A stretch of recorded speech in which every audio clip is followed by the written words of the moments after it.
আসসালামু আলাইকুম। এখন চলে যাব হালিশহর বিবলক নতুন থানা। তো ওইখানে অনেক আগে গিয়েছিলাম, আজকে আবার যাচ্ছি। 3 কেজি চামড়া নিয়ে আপুটা নাকি অনেক আগে থেকে আমাকে অর্ডার করে রেখেছে। এখানে হচ্ছে 1 কেজি, তারপরে এখানে হচ্ছে 1 কেজি,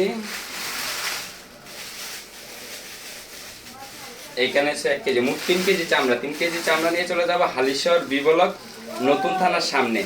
তো আরেকটা নিউজ দিচ্ছি আপনাদেরকে, যারা এতদিন আমি ঢাকার বাইরে মাল দিচ্ছি, এখন কিন্তু ঢাকার বাইরে মাল দিতে পারবো না। ঢাকার বাইরে না, বাংলাদেশের 64 জেলা এখন আর মাল দিতে পারবো না। শুধু চট্টগ্রাম দিতে পারবো, শুধু চট্টগ্রাম দিতে পারবো। কারণ আগে মাল অ্যাভেলেবেল ছিল, সবাইকে দিতে পেরেছি।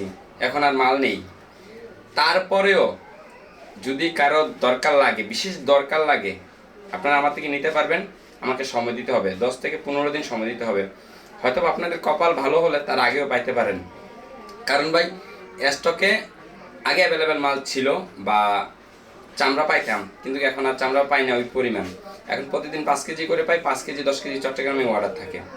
তো অবশ্যই চট্টগ্রামের বাইরে কাকে দিতে পারবো আরেকটা কথা বলে দিচ্ছি, বৃদ্ধ বাবা মা যাদের খাইতে মন চায় তাদেরকে, আর অসুস্থ যে সকল মা বোন আমার প্রেগনেন্ট তাদেরকে আমি অবশ্যই দিতে পারবো।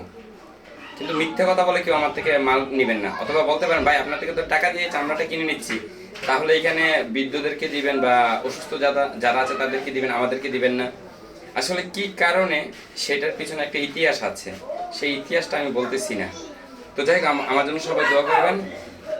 নেক্সট ভিডিওতে বলবো ইতিহাসটা কি।